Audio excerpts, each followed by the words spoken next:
The blood came again on a Tuesday morning in March of 1887, and Hannah Richmond knew, before she even felt the cramping, that she had lost another child.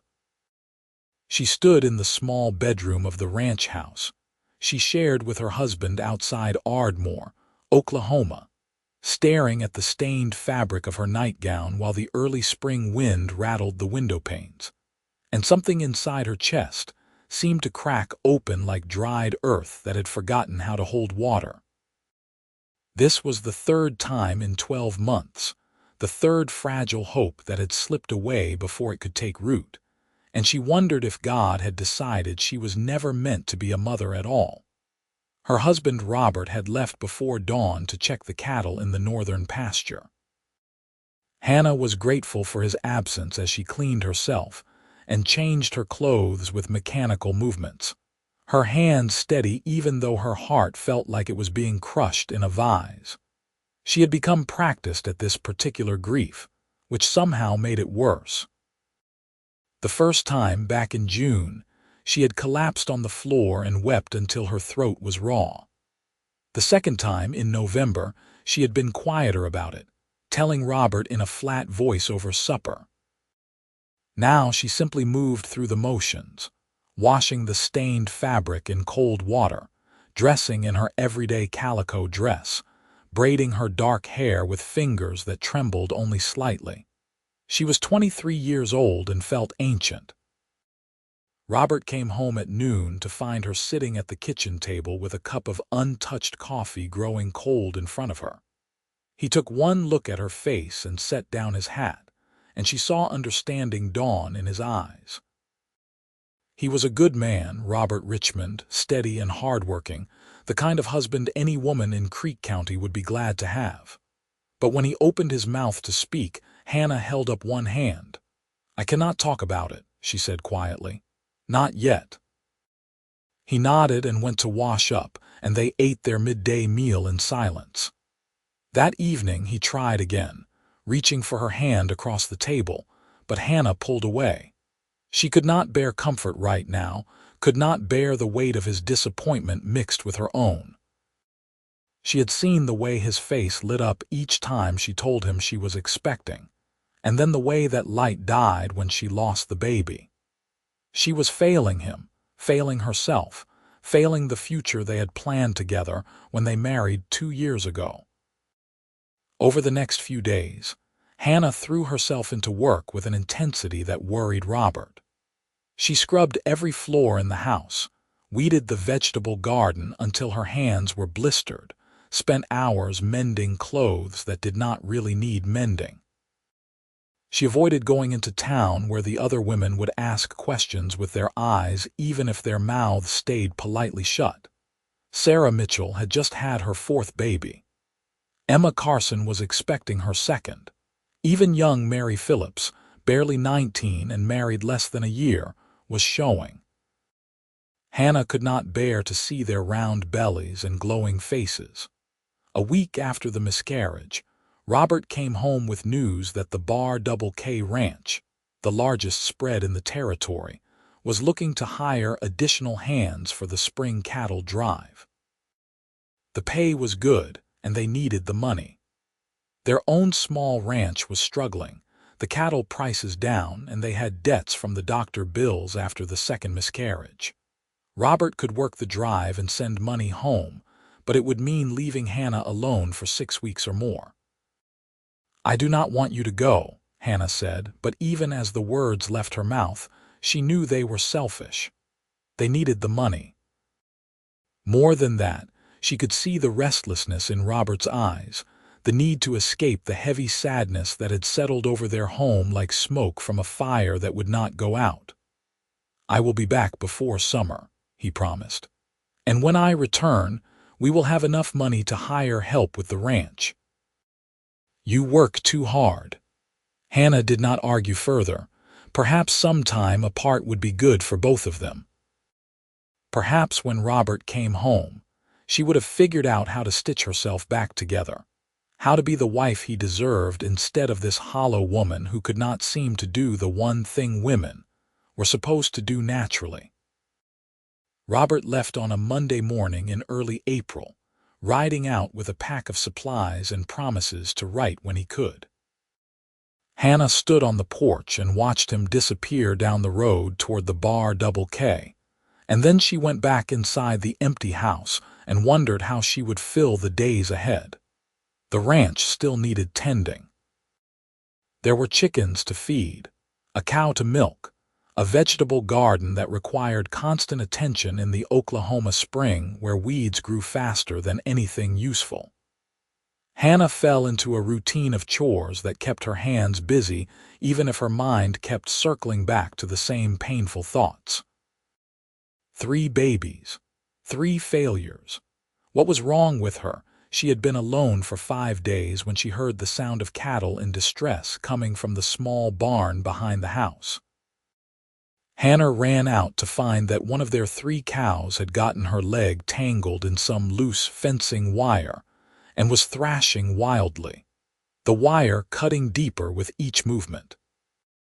Hannah tried to calm the animal, but the cow was too panicked, and Hannah was not strong enough to hold her still while cutting the wire. She was on the verge of tears, feeling utterly useless, when she heard the sound of hoofbeats approaching. Hannah looked up to see a man riding toward the barn on a rangy sorrel horse. He was tall and lean, wearing the dusty clothes of a working cowboy, with a wide-brimmed hat pulled low over his face. For a moment, Hannah's heart leaped, thinking Robert had returned, but then the man came closer and she saw he was a stranger. He dismounted smoothly and approached the fence. "Looks like you could use some help, madam." Hannah was normally cautious about strangers, but desperation made her nod. "She is caught in the wire. I cannot hold her still." The cowboy did not waste time talking. He climbed over the fence and approached the cow with calm, steady movements, speaking in a low voice that seemed to cut through the animal's panic. Within minutes, he had the cow calmed enough that Hannah could cut through the wire while he held the animal's head. When the cow was free, the stranger examined the cuts on her leg with practiced hands. "Not too deep," he said. "Clean them good and she should be fine." Hannah let out a breath she had not realized she was holding. "Thank you. I do not know what I would have done if you had not come along." The cowboy straightened and finally pushed his hat back enough that Hannah could see his face clearly. He was younger than she had first thought, probably no more than 25 or 26, with sun-weathered skin and startling blue eyes that held a kindness she had not expected. There was something steady about him, something that reminded her of deep water that ran calm even when the surface was troubled. "Garrett Irving," he said, extending a hand. "I am on my way to the bar Double K to join up with the cattle drive crew. Saw you having trouble and figured I should stop." Hannah shook his hand, aware that hers was dirty and calloused from work. "Hannah Richmond. This is my husband's ranch. He left for the bar Double K drive just a few days ago." Garrett nodded. "Then I will probably be working alongside him. I should get going if I want to make it before dark, but do you need help with anything else before I go?" Hannah meant to say no, to send him on his way with thanks, but when she opened her mouth, different words came out. "The fencing needs repair. It has been falling apart, and I cannot manage it alone."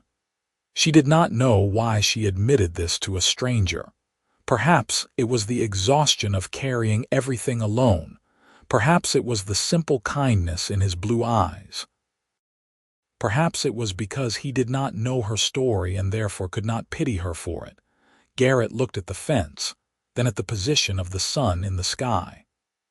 "The drive does not leave until tomorrow morning. If you have tools and wire, I could help you fix the worst of it." Hannah should have sent him away. It was not proper for a married woman to accept help from a strange man when her husband was away. But propriety felt like a luxury she could not afford right now, and the fence really did need fixing before they lost more cattle. "I would be grateful," she said quietly. They worked through the afternoon. Garrett repairing the fencing while Hannah handed him tools and held posts steady. He worked efficiently, without wasted motion, and did not try to fill the silence with unnecessary conversation. Hannah found this restful after so many days of her own thoughts echoing in the empty house. When the work was done, the sun was setting in shades of orange and pink across the Oklahoma plains. Hannah offered him supper as payment, and after a moment's hesitation, Garrett accepted. She made biscuits and fried salt pork with beans. Simple food, but plenty of it. And they ate at the kitchen table while the last light faded from the windows. Garrett complimented the cooking with genuine appreciation, and Hannah realized it had been a long time since anyone had noticed the small things she did. "You manage this place alone while your husband is away?" Garrett asked, sopping up bean juice with a biscuit. "It is not much of a place," Hannah said. "Just a few cattle and some chickens. We have been trying to build it up, but times are hard." Garrett nodded. "Cattle prices are bad this year. A lot of small ranchers are struggling." They talked about cattle and weather, and the price of feed, safe topics that required no emotional investment. But as Garrett was preparing to leave, thanking her for the meal and gathering his hat, Hannah felt something crack inside her chest again, that same breaking feeling from the morning she lost the third baby. "You believe some people are cursed?" she asked suddenly. Garrett paused in the doorway, his hand on his hat, and looked at her with those calm blue eyes. "I believe some people have harder roads than others, but I do not believe in curses." Hannah nodded, not trusting herself to speak further. Garrett seemed to sense there was more behind the question, but he did not push. He simply thanked her again for the supper and promised to look after her husband on the drive. Then he mounted his horse and rode off toward the bar Double K, leaving Hannah alone with the prairie wind and the weight of her grief. She did not expect to see him again. The days after Garrett left blurred together in a haze of routine chores and long silences. Hannah received one letter from Robert, brief and factual, saying he had joined the drive and would write again when they reached the railhead in Kansas.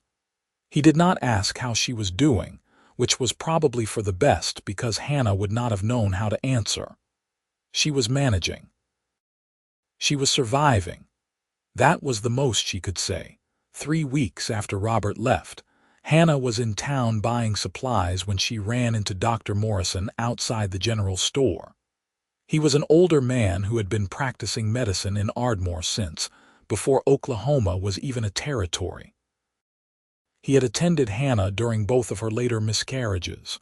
"Mrs. Richmond," he said, tipping his hat. "How are you feeling?" "Well enough," Hannah said, which was not exactly a lie. Dr. Morrison studied her with the practiced eye of someone who had spent decades reading beneath the surface of polite responses. "You should come by my office before you try again. There may be things we can do to help." Hannah felt her face flush hot. She knew he meant well, but the suggestion that she would try again, that she would willingly subject herself to that hope and that loss one more time, made her want to scream. Instead, she thanked him politely and escaped into the store. She was examining fabric for a new shirt for Robert when Emma Carson came in with her growing belly and cheerful chatter about nursery preparations. Hannah made her excuses and left without buying anything, hurrying back to her wagon and out of town as fast as the horses would pull. She made it halfway home before she had to stop the wagon and sit on the side of the road with her head in her hands, trying to breathe through the panic that seized her chest. This was her life now. This grinding pain and emptiness that colored everything. She could not even go to town without feeling like she was drowning. Hannah was still sitting there when she heard hoofbeats approaching. She looked up to see Garrett Irving riding toward her on his sorrel horse, and her first confused thought was that the cattle drive could not possibly be over already. Garrett dismounted when he reached the wagon. "Mrs. Richmond, are you all right? What are you doing here?" Hannah asked, wiping at her face hastily. "You are supposed to be on the drive." "Took a bad fall 3 days out," Garrett said, gesturing to his left arm, which Hannah now noticed was bound up in a sling. "Dislocated my shoulder. Trail boss sent me back to Ardmore to heal up. I am not much good to them one-handed." "Is Robert all right?" Hannah asked immediately. "He was fine when I left. Sends his regards." Garrett studied her with concern. "Are you sure you are all right? You look like you have seen a ghost." Hannah wanted to lie, to brush off his concern with polite words, but she was so tired of pretending. "I went to town," she said flatly. "It was a mistake." Garrett did not ask her to explain. He simply nodded as if he understood, which was impossible because he knew nothing about her. But something in his quiet acceptance made Hannah feel slightly less alone. "Can I ride with you back to your ranch?" Garrett asked. "I am supposed to be resting the shoulder, and I have been in the saddle most of the day. My boarding house is not far from your place." Hannah agreed, and Garrett tied his horse to the back of the wagon and climbed up beside her. They rode in silence for a while, the wagon creaking over the rutted road before Garrett spoke again. "I lost someone once," he said quietly. "My wife. She died of fever our first winter together. I was 20 years old and I thought my life was over." Hannah looked at him in surprise. She had assumed he was unmarried, though she realized now that he had never actually said so. "I am sorry," she said. Garrett nodded. "It was 5 years ago. Took me a long time to figure out how to keep living after that. Felt wrong somehow to go on without her." Hannah understood that feeling all too well. "How did you manage it?" "I kept moving," Garrett said. "Took work on different ranches, never stayed anywhere too long. Figured if I kept moving, the grief could not catch up to me." He paused. "It did not work, of course. Grief is patient. It waits for you." They had reached the turnoff to Hannah's ranch. Garrett retrieved his horse and prepared to continue on to his boarding house in town. But before he rode off, he looked at Hannah with those calm blue eyes. "If you need help with anything while your husband is away, I am in Ardmore for at least a few weeks. Just send word." Hannah thanked him and watched him ride away, then drove the wagon up to her house. That night, lying alone in the bed she shared with Robert, she thought about what Garrett had said about grief being patient. She had been trying to outrun it too, throwing herself into work, avoiding anything that might make her feel too much. But the grief was still there, waiting. The next morning, Hannah woke to find that one of the fence posts Garrett had repaired had come loose in the night. It was not his fault. The wood was old and rotted, but it needed fixing before the cattle wandered off. She spent 2 hours wrestling with the post before admitting defeat. The ground was too hard, and she did not have the upper body strength to drive it deep enough. She told herself she would wait until Robert came home. But as the day wore on and the cattle kept nosing at the weak spot in the fence, Hannah finally hitched up the wagon and drove into Ardmore. She did not let herself think too hard about what she was doing or why. She simply asked at the general store where Garrett Irving was staying, and the shopkeeper directed her to a boarding house on the edge of town. Garrett answered her knock with surprise. His arm was still in the sling, but he looked rested, his hair damp from washing. "Mrs. Richmond." "I have a fence post that needs setting," Hannah said quickly, before she could lose her nerve. "I tried to do it myself, but the ground is too hard. I know you are injured, but I thought perhaps you could show me the right technique." It was a flimsy excuse, and they both knew it. Garrett had already shown her how to set a post when he repaired the fence the first time, but he did not call her on the lie. He simply grabbed his hat and followed her to the wagon. They worked through the afternoon, Garrett directing while Hannah did the heavy lifting. His injured arm prevented him from doing much physical labor, but he seemed to appreciate having something useful to do. When the post was set properly, they stood back to admire their work, both of them sweating in the spring heat. "Thank you," Hannah said. "I know you did not have to help." "I did not have anything else to do," Garrett said. "Doctor says I need to rest the shoulder for at least 3 more weeks before I can take on ranch work again. I have been going crazy with boredom."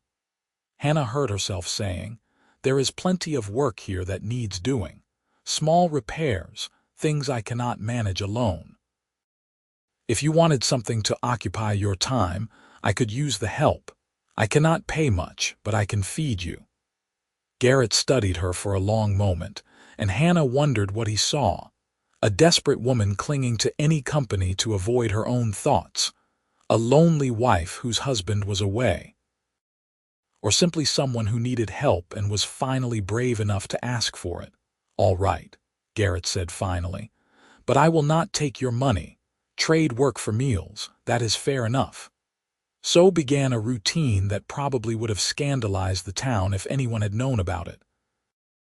Every morning, Garrett would ride out to the Richmond ranch and help Hannah with whatever needed doing. With his arm in a sling, there were limits to what he could manage, but he could hold things steady while Hannah nailed, could direct her in the proper way to fix a leaking roof, could teach her tricks for managing the cattle that Robert had never bothered to show her. They talked while they worked, slowly at first and then more freely. Garrett told her about growing up on a ranch in Texas, about his brief marriage to a girl named Lucy who had laughed at everything and died far too young. Hannah found herself talking too, carefully at first, but Garrett had a way of listening that made it easier to speak. He did not offer platitudes or try to fix things. He simply heard her. It was nearly 2 weeks into their work arrangement before Hannah finally told him about the miscarriages. They were repairing the chicken coop, replacing boards that had rotted through, when Hannah's hammer slipped and she smashed her thumb. The pain was sharp and immediate, and before she could stop herself, she was crying great gulping sobs that had nothing to do with her injured thumb, and everything to do with the grief she had been carrying for months. Garrett did not try to touch her or comfort her. He simply sat down on the ground nearby and waited while she cried herself out. When Hannah could finally breathe again, she found herself telling him everything. About the hope each time she realized she was pregnant, about the blood and the cramping and the terrible sense of failure. About the way Robert looked at her with disappointment he tried to hide, about feeling like her body had betrayed her, like she was broken in some fundamental way. 3 times, she said, her voice hoarse. 3 babies in 1 year, and I could not hold on to any of them. What kind of woman cannot even do that? Garrett was quiet for a long moment. Then he said, "My mother had 5 miscarriages between my older brother and me, then 3 more between me and my younger sister. The doctor told her it was just the way her body worked, that some babies took and some did not. It did not mean she was doing anything wrong." Hannah looked at him in surprise. She had never heard anyone talk about miscarriage so plainly, as if it were simply a sad fact of life rather than a shameful secret to be hidden. "Did your mother ever?" Hannah trailed off, not sure how to ask the question. "Did she ever stop grieving them?" Garrett finished. "I think she carried them with her always, but she did not let it stop her from loving the children she had. She used to say that grief and love were 2 sides of the same coin, that you could not have one without risking the other." Hannah thought about that as they finished repairing the chicken coop in silence. Grief and love, 2 sides of the same coin. She had been so focused on the grief that she had almost forgotten about the love, about the fact that she had wanted those babies so desperately, because she had so much love to give. That evening, Hannah invited Garrett to stay for supper, and for the first time in months, the house did not feel oppressively empty.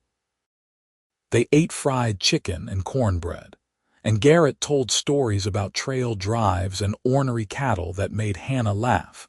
Actual genuine laughter that felt strange and wonderful after so many weeks of heaviness.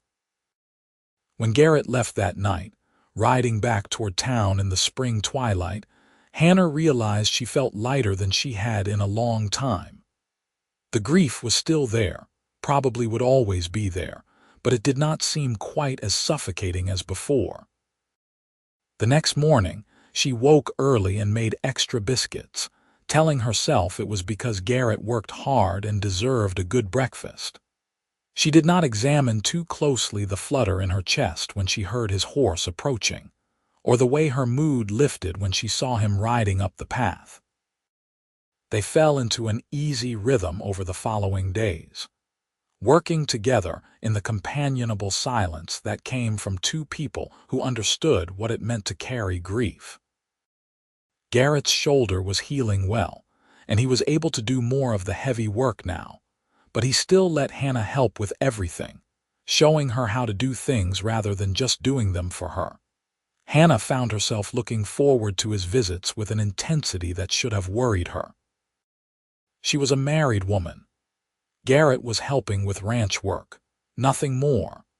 But she could not deny that he had become the best part of her days, that his steady presence had pulled her back from the edge of a darkness she had been sinking into. It was 3 weeks into their arrangement when things shifted. They were working on replacing some rotted boards on the front porch, sweating in the late April heat, when Garrett reached past Hannah to grab a nail and their hands brushed. It was the slightest contact, meaningless, but Hannah felt it like an electric shock all the way up her arm. She pulled back quickly, busying herself with measuring the next board, but her hands were shaking. When she looked up, she found Garrett watching her with an expression she could not quite read. "I should go," he said abruptly. "It is barely noon," Hannah said, confused. "Do you not want lunch?" "I should go," Garrett repeated, and there was something in his voice that made Hannah's heart pound. He gathered his tools quickly and mounted his horse, then paused. "Mrs. Richmond, I think it would be better if I did not come back." "Why?" Hannah asked, the word coming out sharper than she intended. "Have I done something wrong?" Garrett looked at her for a long moment, and Hannah saw the truth in his blue eyes before he spoke it. "No, but I am starting to feel things I have no right to feel for a married woman." The words hung in the air between them like a held breath. Hannah knew she should thank him for his honesty, agree that it was better if he stayed away, protect her reputation and her marriage. Instead, she heard herself say, "Please do not go." "Hannah," Garrett said, and it was the first time he had used her Christian name, the first time without the polite distance of Mrs. Richmond. "Your husband is a good man. You are building a life together. I will not be the person who ruins that." "My husband left me alone to grieve," Hannah said, and as soon as the words were out, she realized they were true. "He could not stand to be around my sadness, so he took the first job that would get him away from me. You do not know that." "Yes, I do." Hannah's voice broke. "I saw the relief in his eyes when he told me about the cattle drive. He was glad to have an excuse to leave." Garrett dismounted slowly and walked back toward the porch. "Grief makes people do strange things. It does not mean he does not love you. Maybe." Hannah wiped at her eyes angrily. "But you are the only person who has made me feel like I might survive this. You are the only one who did not try to tell me it would be all right, or that I should just try again, or that it was God's will. You just let me be sad and broken, and you stayed anyway." They stood facing each other on the half-repaired porch, and Hannah could see Garrett fighting with himself, duty and honor warring with something else in his eyes. "I cannot be what you need," he said finally. "You deserve better than a drifter cowboy with no prospects and a dead wife he is still not over. You are the only thing that has felt right in months," Hannah said quietly. Garrett closed his eyes. "If I stay, we are going to do something we will both regret." "Then stay and let us regret it," Hannah said, And then she was stepping forward and Garrett was reaching for her, and they were kissing with desperate intensity. Months of loneliness and grief pouring into that contact. It was wrong. Hannah knew it was wrong even as she pulled Garrett closer, even as his good arm wrapped around her waist and held her like she was something precious. She was married to Robert, had made vows before God and community, and whatever distance had grown between them did not erase those promises. But Garrett's kiss made her feel alive in a way she had not felt since before the first miscarriage, maybe longer. His hands were gentle despite the passion, careful of her as if he understood how fragile she had become. When they finally broke apart, both breathing hard, Hannah could see the conflict written plainly across his face. "I should ride away and not come back," Garrett said. "Yes," Hannah agreed. "Your husband will be home in a few weeks." "Yes." They stood there in the Oklahoma heat, the spring wind moving through the grass around them, and Hannah waited for Garrett to do the honorable thing, to mount his horse and leave her alone with her failing marriage and her broken dreams. Instead, he kissed her again. They did not speak about what it meant or where it could lead. There was no future in this, they both knew it. But for the rest of that afternoon and into the evening, Hannah let herself exist in the present moment, let herself feel wanted and cherished and alive. Garrett held her like she was the most important thing in the world, and for a few hours, Hannah let herself forget about everything else. When the sun began to set, reality crashed back in. Hannah pulled away from Garrett, guilt washing over her in cold waves. "I am sorry," she said. "I should not have done that. You were right, we should not have done this." Garrett ran a hand through his hair, looking just as shaken as she felt. "This is not all on you. I knew better and I did it anyway." "Robert is coming home soon," Hannah said. "This cannot happen again." "No," Garrett agreed. "It cannot." He left then, riding away into the twilight, and Hannah went inside her empty house feeling more confused than ever. She had betrayed her husband, broken her vows, and the worst part was that she could not bring herself to fully regret it. For those few hours in Garrett's arms, she had felt like herself again, like Hannah instead of like the ghost of a woman who had lost too much. She did not sleep that night, lying awake and staring at the ceiling, trying to figure out what kind of person she had become. The next morning, she did not expect Garrett to come. She went about her chores with mechanical efficiency, feeling hollowed out and ashamed. But around mid-morning, she heard the familiar sound of hoofbeats and looked up to see Garrett riding toward the house. He dismounted and walked to where Hannah was standing by the chicken coop, and they looked at each other for a long moment without speaking. "I tried to stay away," Garrett said finally. "I spent all night trying to convince myself it was the right thing to do, but I cannot seem to manage it."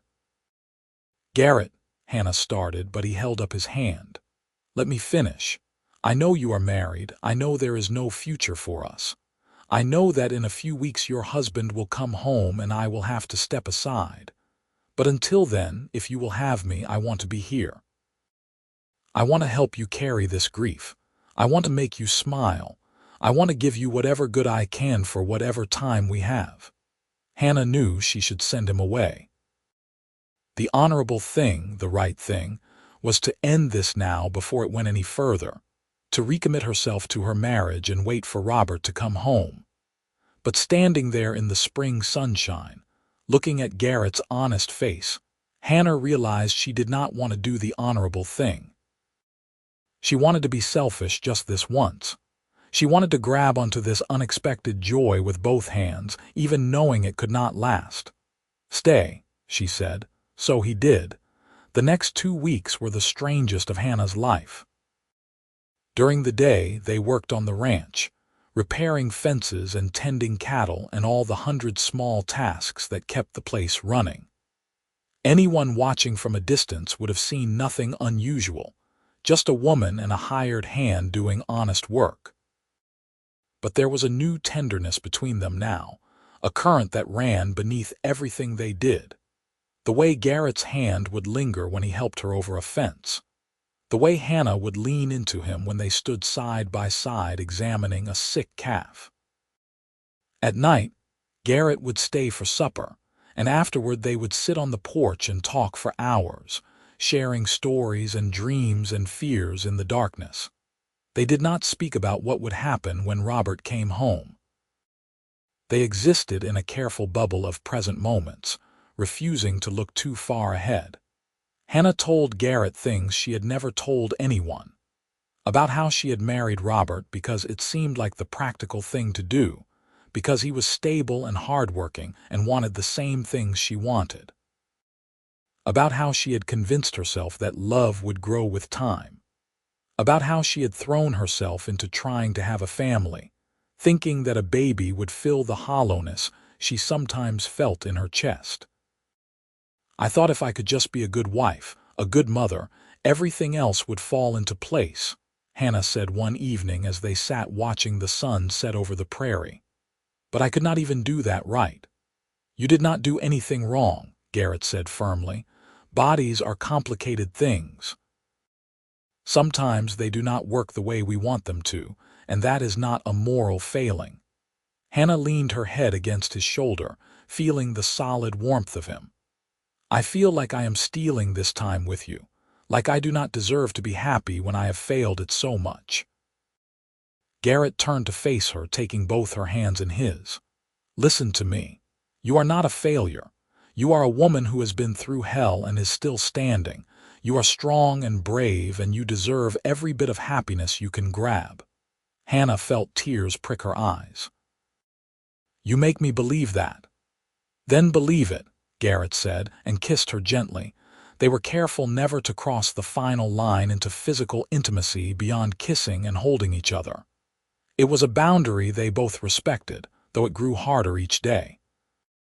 What they had was already wrong enough without adding that final betrayal, but the emotional intimacy they shared felt just as profound. Hannah had never felt so seen, so understood, so cherished. Garrett paid attention to everything about her, remembered details she mentioned in passing, seemed to intuitively know when she needed comfort and when she needed space. With him, Hannah could talk about the babies she had lost.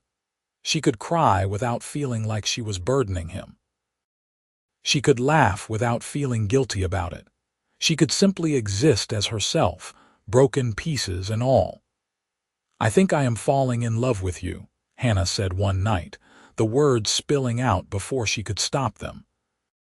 They were sitting on the porch steps, the spring air warm and cricket loud around them. Garrett went very still beside her. Hannah, he said carefully. I know, she interrupted.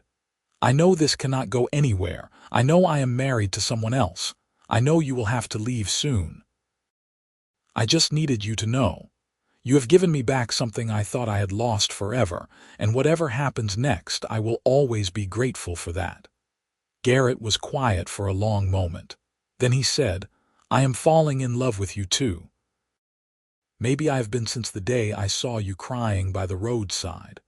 I know I should have stayed away, but I cannot seem to regret the choice to be here with you.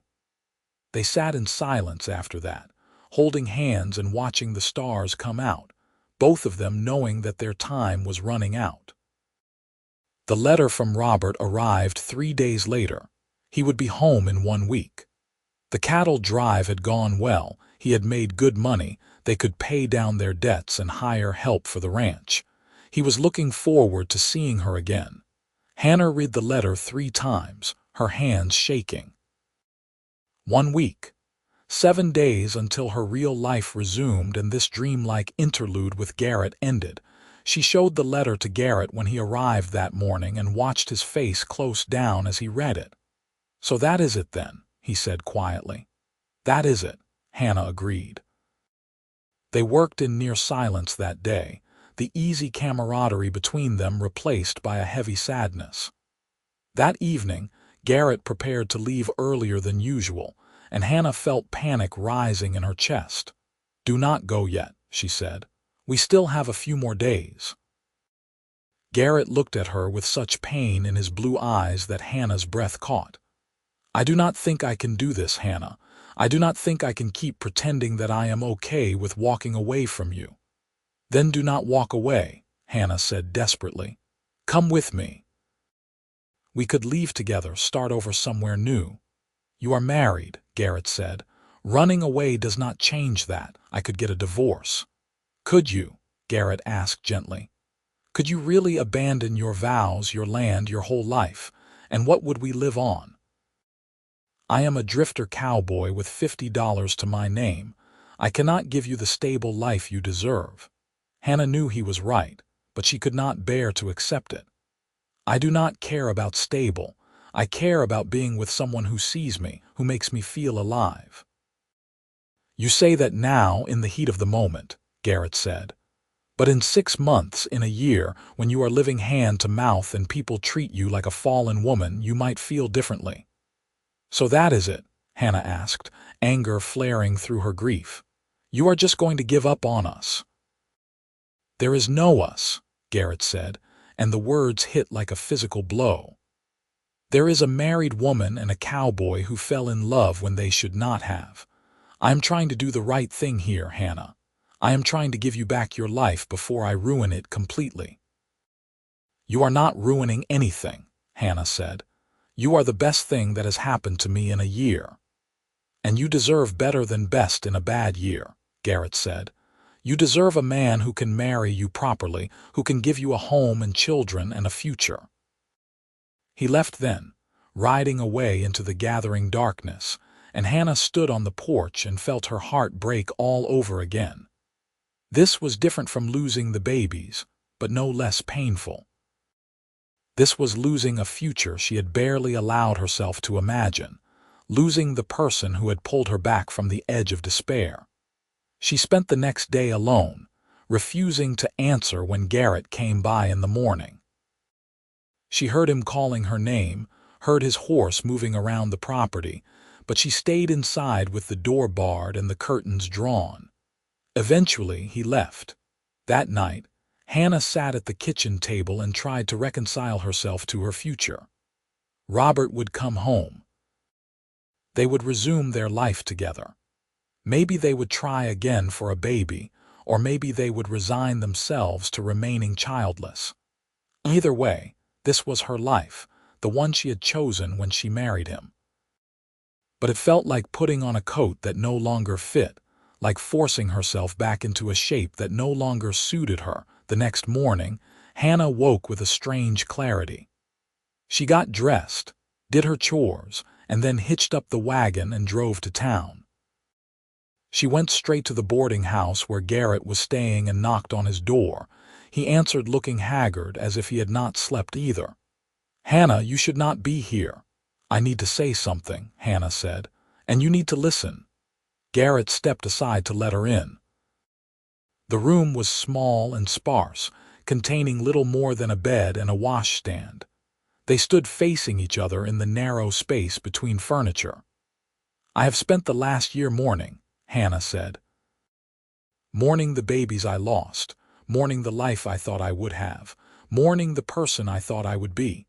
I was drowning in grief and I did not even realize it until you came along and pulled me to the surface." "Hannah," Garrett started, but she held up her hand. "I am not finished. You were right yesterday, about most of it. I am married. Running away would be messy and complicated and probably foolish. But you were wrong about one thing. You said there is no us, but there is. There has been since the day you stopped to help me with that cow. Maybe it is wrong, maybe it goes against every vow I made and every rule I was raised to follow, but it is real." Garrett closed his eyes. "What do you want me to say?" "I want you to tell me what you want," Hannah said. "Not what is practical or honorable or right. What do you want?" When Garrett opened his eyes, Hannah could see everything he felt written plainly across his face. "I want to wake up next to you every morning. I want to build a life with you, whatever that looks like. I want to be there when you laugh and when you cry and through everything in between. I want to give you the children you long for, and if that does not happen, I want to hold you and tell you that you are enough just as you are. I want forever with you, Hannah." The words hung between them like a prayer, like a confession, like a promise. "Then take it," Hannah said. "Take me. Take forever." "What about Robert?" Garrett asked. "I will tell him the truth when he gets home," Hannah said. "That I married him for the wrong reasons and that I met someone who showed me what love should feel like. It will hurt him, and I hate that, but staying with him when my heart belongs to someone else would hurt him more in the long run. And if he does not let you go, you cannot just walk away from a marriage. The law, the church, society, they all have rules." "Then I will break the rules," Hannah said with more conviction than she felt. "I have spent my whole life trying to be good, trying to follow the path I was supposed to follow, and it has brought me nothing but grief. Maybe it is time I stopped trying to be what everyone else wants me to be and started choosing what I want for myself." Garrett searched her face as if trying to gauge how serious she was. "This will not be easy. People will judge you harshly. They will call you an adulteress, a fallen woman. Your reputation will be destroyed." "I know," Hannah said. "But what is the alternative? Going back to a marriage where I feel like I am slowly dying, spending the rest of my life wondering what might have been if I had been brave enough to reach for happiness." "You could regret this," Garrett warned. "You could wake up in 6 months and realize you made a terrible mistake." "I could," Hannah agreed. "But I would rather regret something I did than something I was too afraid to do." They stood in silence for a long moment, and Hannah could see Garrett wrestling with himself, duty and desire pulling him in opposite directions. Finally, he stepped forward and pulled her into his arms, holding her so tightly she could barely breathe. "If we do this, we do it right," he said into her hair. "You talk to Robert when he gets home. Tell him the truth and give him a chance to accept it or fight it, whatever he needs. We do not sneak around behind his back anymore, and if he agrees to let you go, we leave Ardmore. Start fresh somewhere no one knows our story." "Where would we go?" Hannah asked. "I have family in Colorado," Garrett said. "My brother has a ranch near Colorado Springs. He could give us work, help us get on our feet. It is not much, but it is something." Hannah pulled back to look at him. "You would take me to meet your family?" "If you will come with me, I will take you anywhere," Garrett said, and kissed her with enough passion to make her head spin. They spent the rest of the morning making plans, tentative and hopeful, building a future in words even though they both knew it might never come to pass. But for the first time in months, Hannah felt something bloom in her chest that felt almost like hope. When she drove back to the ranch that afternoon, Hannah felt lighter than she had in a long time. She had made her choice. Now she just had to find the courage to follow through with it. The next few days passed in a strange, suspended state. Garrett came to the ranch each day and they worked together, but now there was no need to hide their feelings. They touched freely, kissed whenever the mood struck them, held each other as if they could store up physical contact against the difficulties ahead. Hannah practiced what she would say to Robert, trying out different words and explanations, but nothing felt adequate.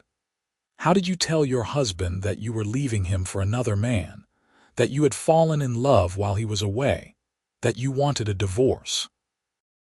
The day before Robert was due home, Hannah was a bundle of nerves. Garrett tried to calm her, but he was clearly anxious too. They were about to blow up Hannah's entire life, and neither of them could predict what the fallout would be. That evening, as they sat on the porch watching the sun set, Garrett took Hannah's hand. "Whatever happens tomorrow, I want you to know something," he said. "You have given me back my life. After Lucy died, I thought I would never feel anything again. I was just going through the motions, drifting from place to place with no real purpose. But you made me want to put down roots again. You made me want to build something lasting. You saved me too, Hannah said softly. I was drowning and you pulled me out. They sat together until full dark, neither wanting to acknowledge that this might be their last peaceful evening together. Eventually, Garrett kissed her goodnight and rode back to town, and Hannah went to bed in the empty house, trying not to think about all the ways tomorrow could go wrong. Robert arrived home in the late afternoon, riding up to the house trail worn and dusty but smiling. Hannah watched from the porch as he dismounted, and her first thought was that he looked like a stranger. Had he always been so short? Had his smile always looked so uncertain? Hannah. He called, striding toward her with arms outstretched. She let him embrace her, feeling nothing but a vague discomfort. When he tried to kiss her, she turned her head so that his lips landed on her cheek instead of her mouth. Robert pulled back, his smile faltering. Is something wrong? We need to talk, Hannah said. Come inside. They sat at the kitchen table, and Hannah poured coffee with shaking hands while Robert told her about the drive, about the cattle and the weather and the money he had made. She let him talk, gathering her courage until there was a lull in the conversation. Robert, she said, I need to tell you something, and it is going to hurt you, and I am sorrier for that than I can express. Robert set down his coffee cup slowly, his face going carefully blank. What is it? While you were gone, I became close to someone, Hannah said, forcing the words out. One of the other cowboys from the drive. His name is Garrett Irving, and he came back early because of an injury. He helped me with the ranch, and we spent a lot of time together, and I fell in love with him. The silence that followed was deafening. Robert stared at her as if she had started speaking a foreign language. You fell in love with another man, he repeated slowly. Yes, did you? Robert swallowed hard. Did you lie with him? No, Hannah said honestly. We kissed, we held each other, but we did not cross that line. Not that it makes what I did any less of a betrayal. Robert stood abruptly, knocking his chair backward. How could you do this? I was gone 6 weeks. 6 weeks, Hannah, and you could not even stay faithful that long. It is not about faithfulness, Hannah said, though she knew that was exactly what it was about. Robert, we need to be honest with each other. Our marriage has not been right for a long time. Even before the miscarriages, even from the beginning, something was missing. So you decided to find it with some cowboy. Robert's voice was rising.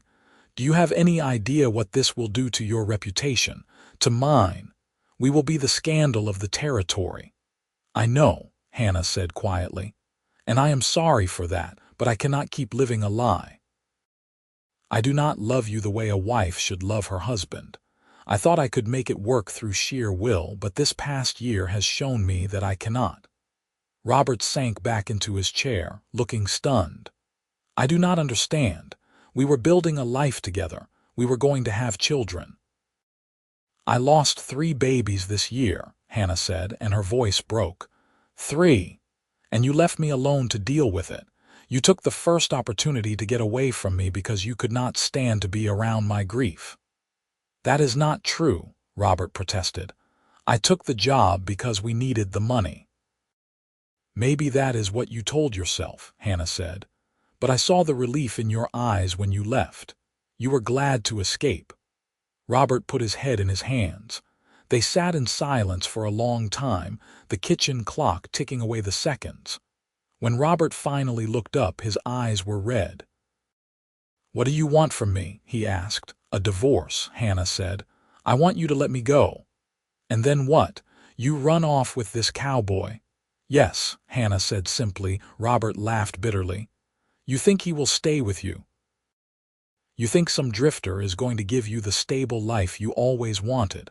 I do not know, Hannah admitted, but I would rather take that chance than spend the rest of my life wondering what might have been. Robert stood again, pacing the small kitchen. I could refuse. I could fight this. The law is on my side, Hannah. You are my wife. You could, Hannah agreed. But do you really want a wife who is in love with someone else? Do you really want to keep me here against my will, I want the wife I married, Robert said. I want the woman who promised to stand by me through everything. That woman is gone, Hannah said sadly. She died piece by piece with each baby we lost. I am sorry, Robert, I truly am, but I cannot be her anymore.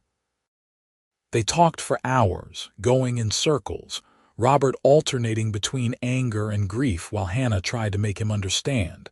By the time darkness fell, Robert was exhausted, emotionally wrung out. I need time to think, he said finally. This is too much to process all at once. Take all the time you need, Hannah said, but I am not going to change my mind. Robert looked at her with something like wonder. I do not even recognize you. When did you become so stubborn?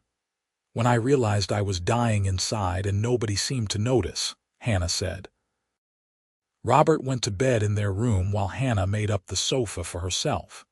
She did not sleep, lying awake and staring at the ceiling, wondering if she had just made the biggest mistake of her life. The next morning, Robert was quiet and withdrawn. He worked around the ranch without speaking to Hannah, and she gave him space to process everything. In the afternoon, Garrett rode up to the house, and the tension immediately ratcheted up several notches. Robert came out of the barn and stood staring at Garrett with unconcealed hostility. So you are the one. Garrett dismounted slowly, his posture careful and non-threatening. Mr. Richmond, I know this is difficult. You do not know anything, Robert snapped. You have destroyed my marriage. I did not set out to do that, Garrett said. But I will not apologize for loving your wife. Robert took a step forward, his hands clenched into fists, and Hannah quickly moved between them. Robert, please, she said. This is not going to help anything. Get out of my way, Hannah, Robert said, but there was no real force behind the words. He looked at Garrett over Hannah's shoulder. What kind of man pursues another man's wife? The kind who sees a woman drowning and cannot walk away, Garrett said quietly. Your wife was grieving, Mr. Richmond. She needed someone to see her pain, and you were not here to do it. So this is my fault, Robert demanded. It is nobody's fault, Hannah interjected. Or it is everyone's fault. The reasons do not matter anymore. What matters is what we do now. Robert looked between Hannah and Garrett, and Hannah saw the moment he truly accepted that his marriage was over. His shoulders slumped, and when he spoke again, his voice was flat and tired. I will not contest a divorce. I will not drag this out or make it more painful than it needs to be. But I want you gone from my property by the end of the week. Robert, Hannah started, but he held up his hand. Do not, just do not. You have made your choice. Now live with it. He walked away then back toward the barn, and Hannah felt tears stream down her face. She had known this would hurt him, but seeing the pain written across his face made it so much worse. Garrett pulled her into his arms, and Hannah clung to him, crying for everything she was losing and everything she was gaining, all mixed up together until she could not tell grief from joy. The next few days were some of the hardest of Hannah's life. She packed her belongings, which did not amount to much, while Robert moved around the house like a ghost. They barely spoke, and when they did, their conversations were stilted and painful.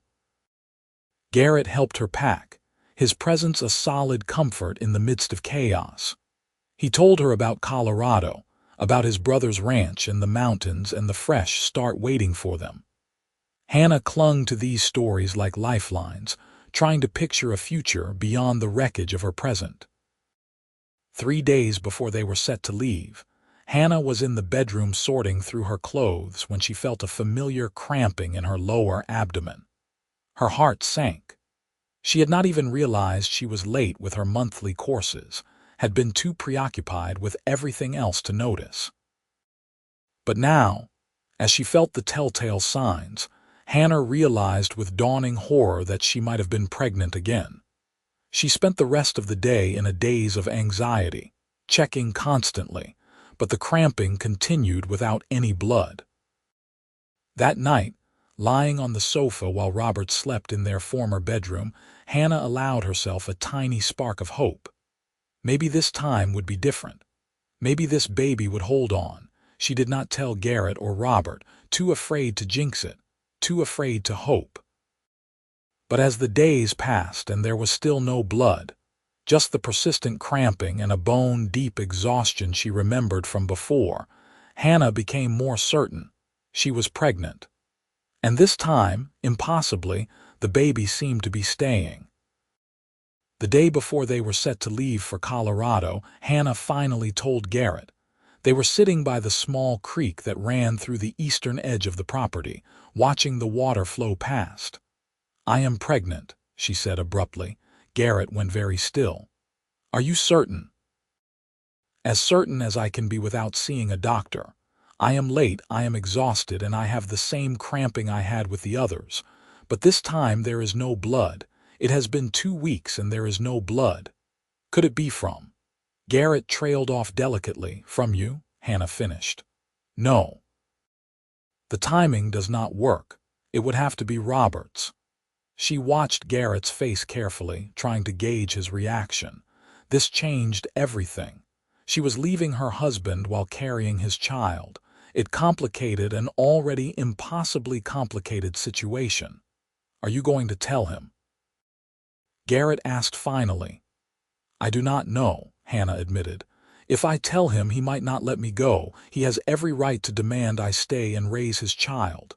"He does," Garrett agreed. "Do you want to stay?" "No," Hannah said without hesitation. "But I do not want to keep his child from him either." They sat in silence for a while, the weight of this new complication settling over them. Finally, Garrett spoke. "Whatever you decide, I am with you. If you want to tell him, we tell him. If you want to leave without saying anything, we do that. And if you want to stay and raise the baby with Robert, I will walk away and let you." Hannah looked at him in surprise. "You would do that?" "I want you to be happy," Garrett said simply. "If that means staying with your husband and raising his child, then that is what you should do. I will not trap you into a choice you will regret." Hannah felt tears prick her eyes. "I love you, do you know that?" "I love you too," Garrett said. "That is why I would let you go if I had to." That night, Hannah lay awake wrestling with what to do. By morning, she had made her decision. She found Robert in the barn, checking over his tack. He looked up when she entered, his face carefully neutral. "I need to tell you something," Hannah said. "I am pregnant." Robert's expression went through a rapid series of changes, shock to hope to confusion. "But you said you have not been with him." "I have not," Hannah confirmed. "The baby is yours." Robert set down the bridle he had been holding and took a step toward her.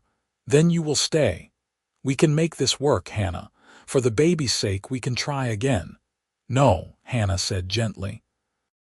"I am still leaving. But I wanted you to know about the baby because you have a right to know. I will not keep your child from you. If you want to be part of their life, we can figure something out. You are going to raise my child with another man." Robert's voice was thick with anger and hurt. "I am going to raise my child," Hannah corrected. "And yes, Garrett will be there. But you can visit, you can write letters, you can be involved as much as you want to be. I will not cut you out unless you want to be cut out." "This is insane," Robert said. "You cannot just take my child to Colorado." "I can," Hannah said. "I am the mother. The law gives me more rights than you where the baby is concerned, especially if we are divorced. But I am offering you a place in this child's life, Robert. That is more than I have to do." Robert sank down onto a hay bale, his head in his hands. "I do not understand how we got here, how everything fell apart so completely." Hannah sat down beside him, careful to maintain some distance. "We got here because we were not right for each other from the start. We both know it, even if we have never said it out loud. You married me because I was practical and hardworking. I married you because it seemed like what I was supposed to do, but neither of us married for love." "I did love you," Robert said quietly. "Maybe," Hannah allowed. "In your way. but it was not the kind of love that sustains a marriage through hard times, and we have had nothing but hard times this past year." They sat in silence for a while. Finally, Robert looked at her. "If I agree to this, if I let you go and agree to share the child, will you promise not to poison them against me? Will you let them know I am their father?" "Of course," Hannah said. "I would never try to erase you from their life. And you truly believe you can make a life with this cowboy? He can take care of you and a baby. We will figure it out," Hannah said with more confidence than she felt. "Together." Robert nodded slowly. "Then I will draw up the divorce papers. You can leave whenever you are ready." Hannah felt a rush of relief so intense it made her dizzy. "Thank you, Robert, truly." "Do not thank me," Robert said bitterly. "I am not being noble, I just do not have the energy to fight anymore." The next day, Hannah and Garrett loaded a borrowed wagon with her belongings and prepared to leave for Colorado. Robert stayed in the barn, unable or unwilling to watch them go. Just before they pulled away, Hannah went to find him. He was standing in the doorway, staring out at the land they had tried to build a life on together. "Goodbye, Robert," Hannah said softly. "I truly am sorry for the pain I have caused you." Robert did not look at her. "Just go, Hannah. Please just go." So she went. The journey to Colorado took 2 weeks, traveling slowly over rough roads and through variable spring weather. Garrett was patient with Hannah's frequent need to stop and rest, and she was grateful for his steady presence. They talked for hours as they traveled, sharing stories and dreams, getting to know each other in deeper ways now that they had all the time in the world. Hannah told Garrett about her childhood in Missouri, about her parents who had died of influenza when she was 16, about the aunt who had raised her after that with stern discipline and little affection, about how she had jumped at the chance to marry Robert and move to Oklahoma because it meant escape. Garrett told her more about Lucy, about their brief, happy marriage and her sudden death, about the years of drifting that followed, about his family in Colorado, about his older brother Marcus who had married and settled down while Garrett kept moving. "He is going to be surprised when I show up with a pregnant woman," Garrett said with a wry smile as they made camp one evening somewhere in the Kansas plains. "He is going to think I am a scandalous fallen woman," Hannah said, but she found she did not really care. She had made her choices and she would live with the consequences. "He is going to think you are brave," Garrett corrected, "and beautiful, and far too good for his wandering brother." They reached Marcus Irving's ranch outside Colorado Springs on a warm afternoon in late May. The land was different here, more mountainous, with pine trees instead of endless grass. Hannah felt a flutter of nervousness as they approached the ranch house. Marcus came out to meet them, a big bear of a man with Garrett's blue eyes and a more weathered face. He looked between Garrett and Hannah with obvious confusion. "Little brother," he said, "I was not expecting you, and I definitely was not expecting you to show up with a woman." "Marcus, this is Hannah Richmond," Garrett said, helping Hannah down from the wagon. "Soon to be Hannah Irving if she will have me. Hannah, my brother Marcus." Marcus's eyebrows shot up. "Irving, so you are getting married as soon as Hannah's divorce is final," Garrett confirmed. "Divorce," Marcus repeated slowly. Then his eyes dropped to Hannah's midsection where her pregnancy was just starting to show. "And that is?" "Her soon-to-be ex-husband's child," Garrett said calmly. "It is a long story. Can we come in?" Marcus stepped aside, still looking bewildered. "Of course. Come in. My wife is going to have so many questions." Catherine Irving was a practical woman with kind eyes and a no-nonsense demeanor. She listened to their story over coffee and cake, asking pointed questions but not judging. When they had finished explaining everything, she looked at Hannah directly. "That was a brave thing you did," she said, "leaving a marriage that was not working, even knowing the scandal it would cause. or a foolish thing, Hannah said. Sometimes brave and foolish are the same thing, Catherine said with a smile. You are welcome to stay here as long as you need. We have a spare room and Marcus can always use extra help with the ranch. Over the following weeks, Hannah and Garrett settled into life on the Irving Ranch. Marcus put Garrett to work immediately, and Hannah helped Catherine with the household tasks and the garden. It was hard work, but Hannah found a peace here she had never felt in Oklahoma. The baby continued to grow, defying Hannah's expectations every day that passed without bleeding, without cramping that turned into miscarriage. She saw a doctor in Colorado Springs who examined her and pronounced her healthy, the pregnancy progressing normally. Some women have a harder time carrying in the early months, the doctor explained.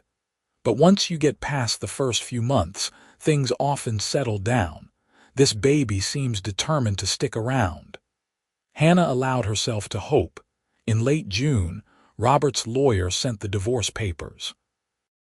The process had been faster than expected, perhaps because Robert did not want to draw out the painful proceedings.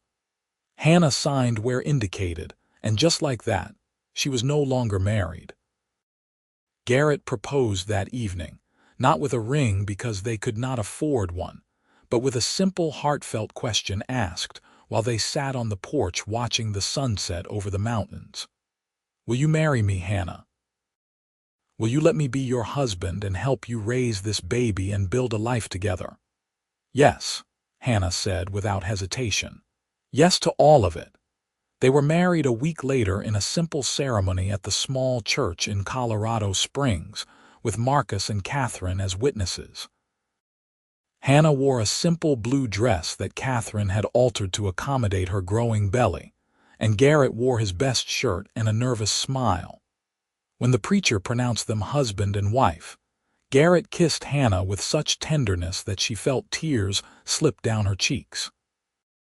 This was what she had been missing all along, this sense of rightness, of being exactly where she was supposed to be with exactly the right person. The summer passed in a blur of work and preparation. They converted the spare room into a nursery, building a crib from scratch and sewing blankets and tiny clothes. Hannah's belly grew round and obvious, and for the first time in a pregnancy, she allowed herself to believe it would actually result in a baby. The fear was still there, lurking in the back of her mind. Every morning she woke expecting blood, expecting the cramping that would signal another loss. But days turned to weeks and weeks to months, and the baby kept growing, kept moving, kept announcing their presence with kicks and rolls that made Hannah laugh with wonder. In late August, a letter arrived from Robert. Hannah opened it with trembling hands, not sure what to expect. The letter was brief and formal. Robert had met someone, a widow with 2 children who was practical and sensible and did not make him feel like he was failing. He wished Hannah well and asked that she send word when the baby was born. He enclosed some money for the baby's expenses, more than Hannah had expected. He is moving on, Hannah said, handing the letter to Garrett. I am glad for him. Does it hurt? Garrett asked gently. A little, Hannah admitted.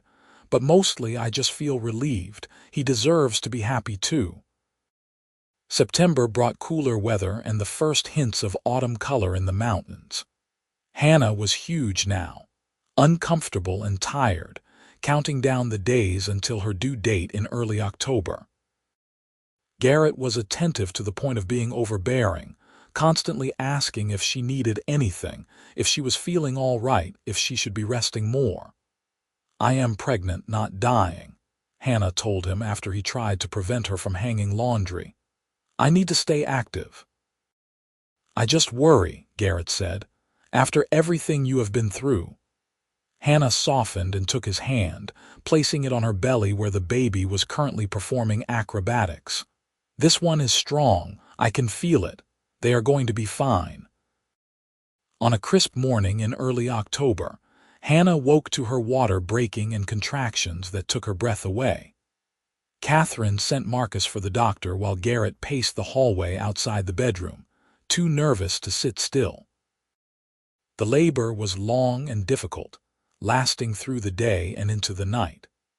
Hannah lost track of time, focusing only on breathing through each contraction, on the encouraging words from Catherine and the midwife the doctor had brought with him. She was exhausted and frightened, but underneath it all was a fierce determination. This baby had held on for 9 months. They were not giving up now. Just after midnight, as a new day dawned, Hannah gave one final push and felt the baby slide free. For a moment there was silence, terrible and absolute, and Hannah's heart stopped. Then a lusty cry filled the room and the midwife was laughing and saying, "It is a boy, a healthy baby boy." They placed him on Hannah's chest, red-faced and squalling and absolutely perfect. Hannah looked down at her son through tears of joy and disbelief. After 3 losses, after so much grief, here was life, warm and wriggling and unmistakably real. Garrett was allowed in shortly after, and the look on his face when he saw Hannah holding the baby made her cry all over again. He sat beside the bed and touched the baby's tiny hand with one finger, his expression full of wonder. "He is beautiful," Garrett whispered. "You did it, Hannah. You really did it." "We did it," Hannah corrected. "I could not have made it through this without you." They named him Thomas, after Garrett's father. Robert was informed by letter, and he wrote back asking for a photograph when one could be arranged.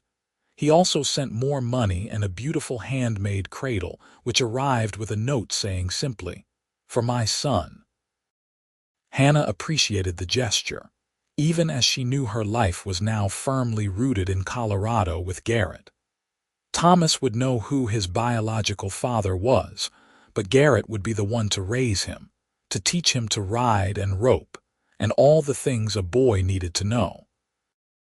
The first few months of Thomas's life were exhausting and wonderful in equal measure.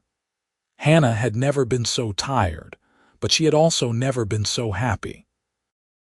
Garrett was a natural with the baby, patient and gentle, willing to walk the floor with Thomas in the middle of the night, so Hannah could get a few hours of sleep.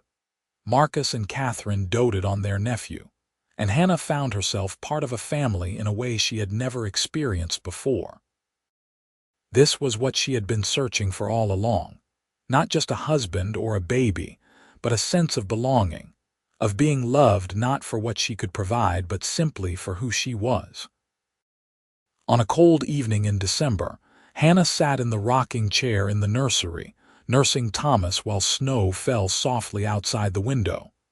Garrett came in and sat on the floor beside the chair, leaning his head against her knee. "You ever regret it?" he asked quietly. "Leaving everything behind, taking such a huge risk?" Hannah looked down at her son, then at her husband, and smiled. Not for a single second. But even as she said it, she thought about Robert back in Oklahoma, about the ranch they had tried to build together, about the 3 babies she had lost before Thomas. Those losses would always be part of her story, ghosts she carried with her. She had mourned 3 miscarriages in a year, had felt like she was breaking apart from grief. She thought about the day Garrett had found her crying by the roadside, about how he had helped her without asking questions, about how his presence had slowly pulled her back from the edge of despair.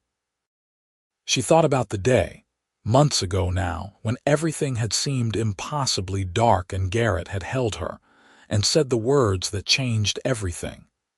It had been a Tuesday evening in late April, a few days before Robert came home, when Hannah had broken down completely. She and Garrett had been sitting on the porch, and Hannah had started crying, all the grief and fear and uncertainty pouring out of her in great wrenching sobs. Garrett had pulled her into his arms and held her while she cried, and when she could finally speak, she had said, "I have lost 3 babies. 3. What if I never get to be a mother? What if that is not meant for me?" Garrett had been quiet for a moment, just holding her, and then he had said softly, "Maybe you will have children someday, and maybe you will not. I cannot predict the future, but I know one thing for certain. Whatever happens, we have each other, and sometimes that has to be enough." Those words had broken something open inside Hannah, had given her permission to imagine a future that did not revolve around motherhood, that was built instead on partnership and love and simply being together. It had been the moment she truly understood that she was going to leave Robert and take a chance on Garrett, because he saw her as a whole person, not just as a potential mother or a wife fulfilling a role. And now, impossibly, she had both. She had Garrett's love and partnership, and she had Thomas sleeping peacefully in her arms. She had survived the grief and come out the other side into something better than she had ever imagined. Winter gave way to spring, and Thomas grew from a tiny infant into a sturdy baby with Garrett's blue eyes and Robert's dark hair. Letters continued to arrive from Oklahoma, brief updates on Robert's new life, requests for news about Thomas.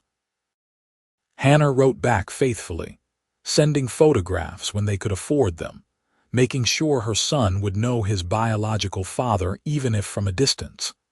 In May, Garrett and Hannah were offered the chance to buy a small parcel of land adjacent to Marcus's ranch.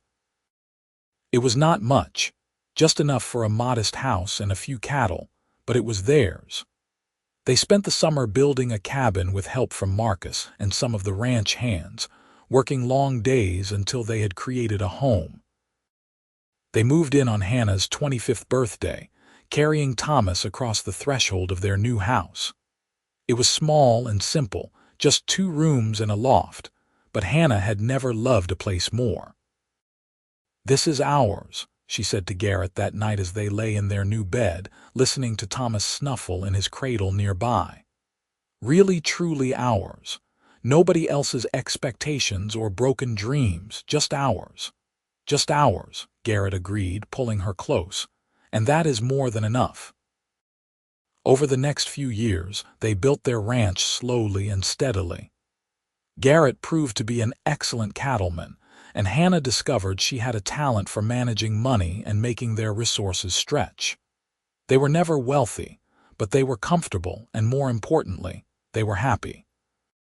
Thomas grew into an energetic little boy who followed Garrett everywhere, mimicking everything his father did. When he was 3, Hannah became pregnant again, and this time she did not spend the 9 months in terror. This time, she trusted her body and the baby and the future.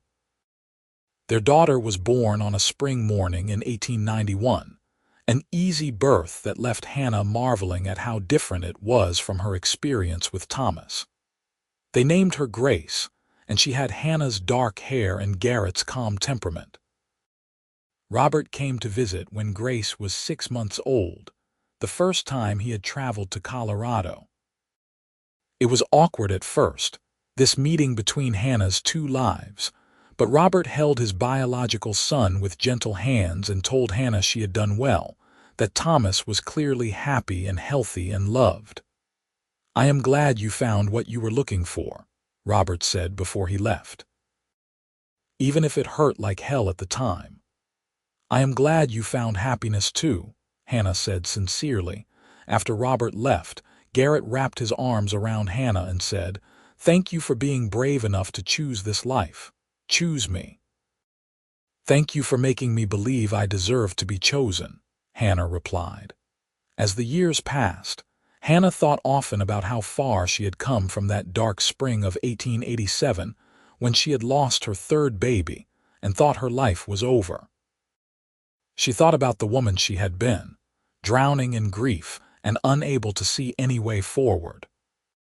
She thought about the cowboy who had stopped to help her with a tangled cow and ended up saving her life in ways that had nothing to do with fence posts and everything to do with seeing her humanity when she had forgotten she had any.